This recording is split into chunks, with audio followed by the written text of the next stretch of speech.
My son stood up at his own rehearsal dinner and told 160 guests that I was the best example of what hard work looks like when it doesn't quite translate to class.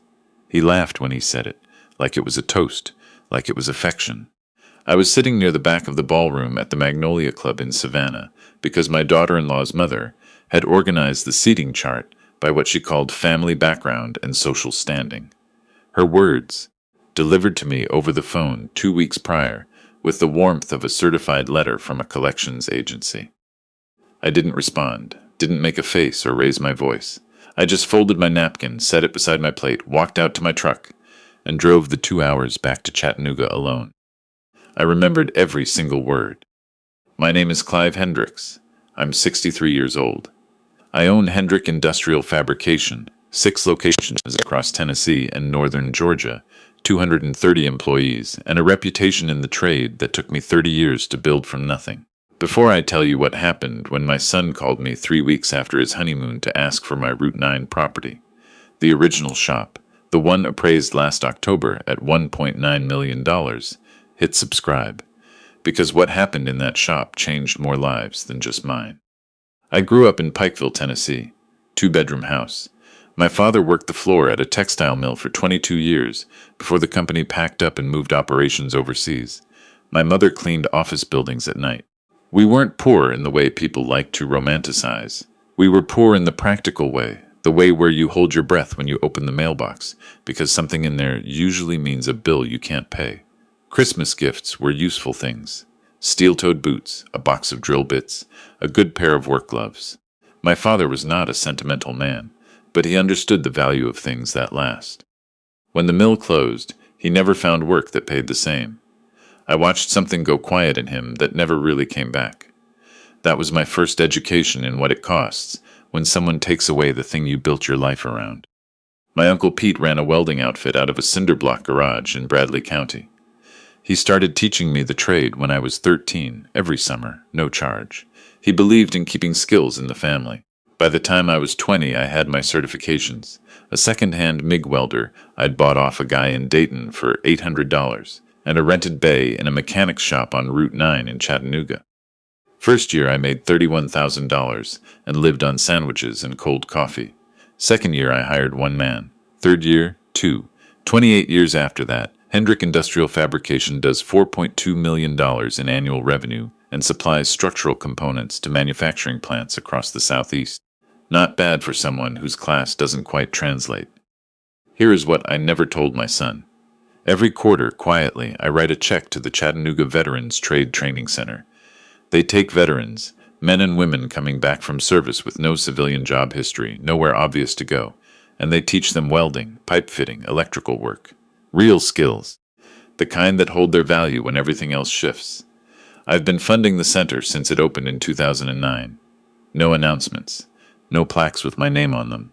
Just a check. My son Dustin didn't know a thing about it. I made the same mistake a lot of fathers make when they want to give their kids what they never had. I gave him everything I didn't have access to growing up. Private school, an engineering degree from Vanderbilt, an MBA from Emory, a funded apartment in Atlanta while he was getting established.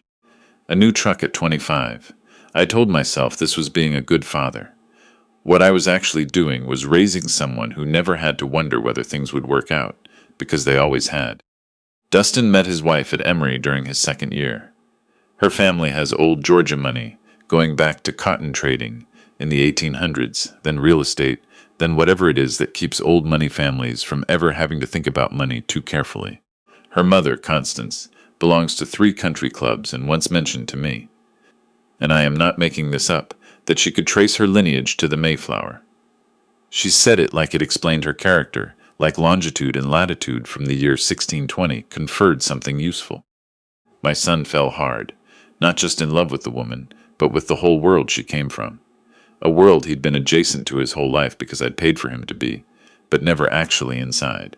He started adjusting his accent, stopped visiting the shop, found reasons Chattanooga didn't fit into his schedule. I noticed.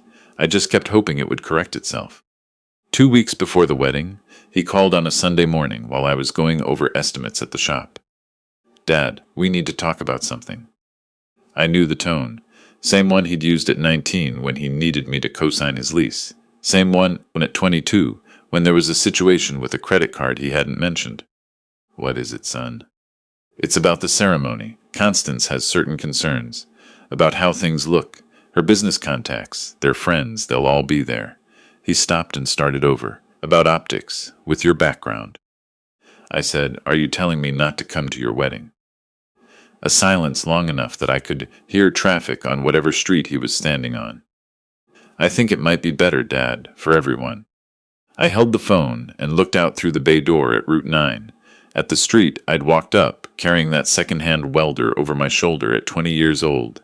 At the sidewalk, where my father had helped me move a welding table, using his old pickup truck because I couldn't afford a dolly. All right, I said, I want you to be happy.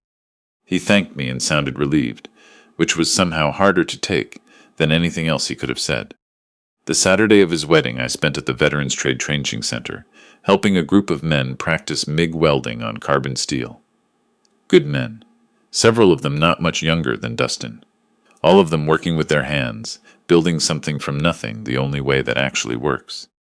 I figured maybe he'd call after the honeymoon, maybe quiet would shake something loose in him. A week passed, then 2, then 3, then my phone rang. Dad, it's me. I need to see you in person. His voice was stripped down. None of the polish. Something underneath it, the same thing I used to hear when he was a teenager, who'd done something he didn't know how to tell me about. I'm at Route 9, I said. Come here. He arrived 40 minutes later with his wife. She sat across from my desk in one of the old metal chairs with the cracked vinyl. I've had those chairs since 2001, and looked around the bay like she was appraising something that hadn't met expectations. Dustin sat beside her. He wouldn't quite meet my eyes. It took about 20 minutes to get the full picture. His wife's brother Holden had been running a real estate development company in coastal Georgia. Dustin and his wife had invested $340,000 into it. Dustin's savings, combined with the remainder of a trust her grandmother had set up. The company had overextended on a resort development in the Golden Isles that collapsed when the construction financing fell apart. Holden's company was now in bankruptcy proceedings. They were looking at $620,000 in combined debt between the failed investment, 17 credit cards, and a personal loan taken out to bridge cash flow while waiting for the deal to close. I asked about the family money, Constance, the Ashford holdings. Dustin and his wife looked at each other. The family finances, Dustin said carefully, aren't what most people assume. Constance, it turned out, had been borrowing against the family's remaining properties for approximately 15 years to maintain the lifestyle that projected old money while the old money quietly disappeared. The clubs, the houses, the image. All of it running on leverage, and the hope that something would turn around before it had to be explained. The Ashford fortune was smoke, and a very convincing set of manners. So Constance can't help, I said. No. And you need my Route 9 property. He said it plainly. They needed to sell it. The appraisal was $1.9 million. It would clear the debts with something left to rebuild on. He'd pay me back. 4 years, maybe 5. He had prospects. There were opportunities in the pipeline. His wife spoke then, for the first time. I think it's fair to say that some goodwill has been owed here for some time. She said my name the way you say the name of a contractor you're negotiating with. Family takes care of family, Clive. I told them I'd think about it. That night I went through every account I still had access to. What I found did not describe hard luck or a bad market. In the 18 months before the wedding, while the investment was failing, my son and his wife had spent $193,000 on international travel, designer goods, a boat slip rental in Savannah, and a condo renovation in Atlanta. Their honeymoon in Tuscany, 2 weeks, private villa, the works, ran $54,000. Then there was the text message. Someone who'd been at the rehearsal dinner and hadn't forgotten what my son said about me that night forwarded it without comment. Dustin to a friend. We just need the old man's building. Once we clear this, we never have to ask again. He'll do it. He always does. I read that 3 times. I put my phone down and called Rosalind Faber at the Veterans Trade Training Center. Rosalind, it's Clive. I want to talk about the capital campaign for the new facility. She'd been running it for 2 years. They needed $1.4 million to build a real training center. A proper building with 15 welding bays, a classroom, a tool library, room for 2 full cohorts. They'd raised $380,000. They were still renting warehouse space that flooded every spring. 22 veterans were on a waiting list they couldn't accommodate. What would it mean for the center, I asked, if the Route 9 property came through as a full donation, building and land? Silence. Clive, are you serious? I have never been less interested in being funny. That would be the center. We could stop renting. We could expand the program by 50%. We have veterans who've been waiting 8 months. Her voice shifted. You'd really do this? Can you be at Route 9 Tuesday at 2 o'clock? Bring whoever you'd like. I want this done in front of people. My attorney, Archer Pruitt, drew up the papers. He asked the questions lawyers are obligated to ask. Was I certain? Had I considered the tax implications, which were actually favorable? The donation would generate a deduction saving me roughly $600,000 over 4 years. I told him I didn't care about the taxes. He told me I should care about the taxes. We agreed to move forward. I called my son that evening. I've made my decision about the property. Come to Route 9 Tuesday at 2. Both of you. His voice lifted with something I recognized as relief. Really, Dad? You'll do it? We'll settle everything Tuesday, I said. I spent Monday night in the shop, just sitting at the old desk, looking at the bay. Same concrete floor. Same smell of metal and machine oil I've known since I was 20. My father stood on that floor. Uncle Pete stood on that floor. I thought about a veteran named Dwayne Collins who'd come through the training center 3 years before. 2 tours in Afghanistan, a mild TBI that made classrooms difficult, no civilian work history. The center's hands-on format was the first thing that worked for him. He'd called me last spring to say he'd been promoted to lead fabricator at a plant in Dalton, making $72,000 a year, bought a house for his family. 22 people like Dwayne were on a waiting list. Tuesday at noon, Archer arrived with 3 notarized copies of the donation transfer. At 1:30, a crew from Channel 3 News arrived. I'd made 1 call to their assignment desk. At 1:50, Rosalind walked in with 4 veterans from the current training cohort, all of them in their center shirts. Good people. At 2:03, Dustin and his wife walked through the door. They saw the camera first, then Rosalind and the veterans, then Archer at the desk with the paperwork. His wife stopped moving. What is this? Sit down, I said. Dad, who are all these? Sit down, son, please.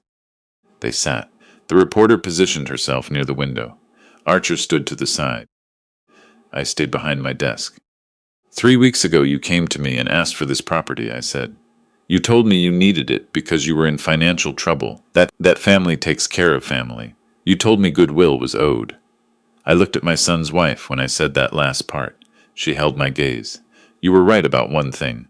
Family does take care of family. But you and I have always had a different understanding of who that family is. I looked at the camera. My name is Clive Hendricks. I grew up in Pikeville, Tennessee, son of a mill worker and a woman who cleaned offices at night to help make rent. I built everything I have in this building, starting with a second-hand welder and a rented bay. Today I'm donating this property, appraised at $1.9 million, to the Chattanooga Veterans Trade Training Center, so that 22 veterans on a waiting list can come in off that list and start building their lives. His wife made a sound as though the air had been pressed out of her. That property is practically mine, I said. It has always been mine. I built it. You promised. I promised to settle this. I have. Dustin stood. His face had gone white in a way I hadn't seen since he was a teenager. Dad, stop. Please, we can still talk about this. There are options. I've thought through all the options, I said. This is the right one. I signed the first copy. His wife's composure, which had been considerable, broke open. Do you understand what you're doing to us? We have creditors calling every day. We could lose the condo. We could lose everything. She looked around the room at the veterans who'd come with Rosalind, and then she said the thing she will never be able to unsay. And I'm supposed to feel sorry for that, because of some charity cases who couldn't figure out their own lives? The room went still. One of the veterans, a young man who hadn't spoken, who'd served 3 years in the Marine Corps and come home to nothing, and built his way through the training program in 7 months, just looked at her, didn't say a word. Just looked at her with the kind of patience that has been tested by considerably harder things than a ballroom in Savannah. Rosalind put her hand on his shoulder. His wife seemed to understand, about 1 second too late, that the camera had not stopped rolling. "You'd like to rephrase that," the reporter said quietly. No one spoke. I signed the second copy. "Dad," my son's voice had lost everything except the thing underneath it. "Why didn't you ever tell me? About the center, the donations, any of it?" "I didn't want credit," I said. "I just wanted it done." "Why do this now? Why this way?" "Because 22 people have been waiting long enough." I signed the third copy and handed the stack to Archer. Then I handed Rosalind a separate envelope, a personal check for $85,000, the cash I'd had sitting aside for a building renovation I'd been putting off. "For the build-out," I said. "Get them in fast." Rosalind pressed her hand over her mouth. When she turned to the camera, she was composed, but barely. "Mr. Hendricks has been writing quarterly checks to our center since 2009. No recognition, no press releases, just showing up." She paused. "This donation will allow us to serve twice the number of veterans we currently reach. What that means in actual lives is very hard to put into numbers." His wife left first. Didn't say goodbye. Heels on the concrete, the door swinging shut behind her. Dustin stood there for a moment longer, looking at me across the desk, where I'd taught him to count money from the register when he was 7 years old. "I'm sorry about the rehearsal dinner," he said. "I know. I don't know when I became someone who says things like that about their own father." "You figure that out," I said, "and when you do, you call me." He walked out, the door closed, the shop went quiet. The story ran on Channel 3 that evening. By morning it had been picked up in Atlanta and Nashville. By Wednesday it had gone national. The clip of my daughter-in-law's comments played across social media, until the Ashford family's attorney released a statement saying her words had been taken out of context, which did not help the Ashford family in any practical way. Donations to the Veterans Trade Training Center reached $218,000 in the first 48 hours. A construction company in Hickson donated labor for the new building. A tool supplier in Dalton sent a full pallet of equipment. A retired pipe fitter from Knoxville called the center and asked if they needed a volunteer instructor. Dwayne Collins called me from his plant in Dalton. "Saw the news, Mr. Hendricks." "Dwayne, I'm sending a check in." "You don't have to do that." "I know I don't have to," he said. "That's kind of the whole point." The divorce was filed 4 months later. My daughter-in-law moved back to Savannah. Constance Ashford was dealing with her own financial restructuring. 2 of the remaining family properties went to creditors, and the club memberships that had been in the family for 40 years lapsed quietly. I want to be honest. None of that satisfied me. Watching things collapse for people is never the thing you're hoping for, even when those people made choices that made it inevitable. Mostly, I just felt tired and a little sad for whatever version of my son had gotten lost somewhere in the years of chasing a world he thought he needed to belong to.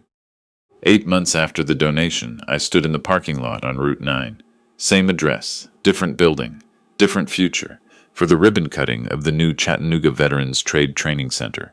15 welding bays, a proper classroom, a tool library that Dwayne had helped stock, space for a second cohort that would nearly double the program's reach. Rosalind spoke. 2 of the veterans spoke. A state senator spoke.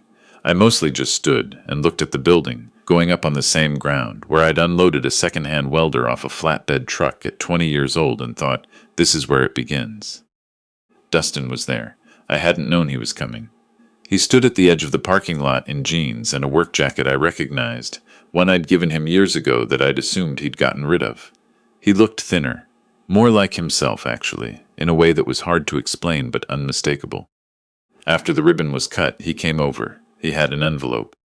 "It's not much," he said. $4,000. It's what I've managed to save so far." He looked at it for a moment. "I took a job at a structural engineering firm in Knoxville. Bottom of the org chart. I take the bus." I took the envelope. $4,000 you earned yourself," I said. "Yeah." We stood there with all the ground between us, which was too much to cover in a parking lot, and we both understood that. Some things take longer than one afternoon. Some things should. "Dwayne spoke today," Dustin said. He'd seen it. Dwayne had driven down from Dalton and told the crowd what the center had given him, what it had felt like to come home from service and feel like you had nothing worth offering, and how someone handing you a set of tools and pointing at a welding station had changed the entire direction of his life. He said the hardest part wasn't the injury or the adjustment. He said it was feeling like nobody wanted what he had to give. Dustin looked at the building, the bays, the painted walls, the flag out front, that he didn't think he had anything worth giving until someone showed him the tools and said, "Start here." I didn't say anything. "I think I've been waiting a long time," Dustin said quietly, "for someone to show me where to start." I put my hand on his shoulder, the same shoulder I'd carried when he was 4 and scared of the dark, the same kid who used to sit on a stool in this very building and ask me questions about welding and not stop until I answered every single one. "Start here," I said. He nodded, and for the first time in longer than I could account for, my son looked like somebody who understood what that meant. I walked back inside and looked out through the bay doors at Route 9, at the street I've known for 40 years, at the city I built my life in. Somewhere in Dalton, Dwayne was clocking in for his afternoon shift. Somewhere in Knoxville, my son was figuring out what it means to build something from the bottom up. And somewhere in a town in Tennessee, 22 people who'd been waiting on a list were finally getting started. That's the only number that ever really mattered.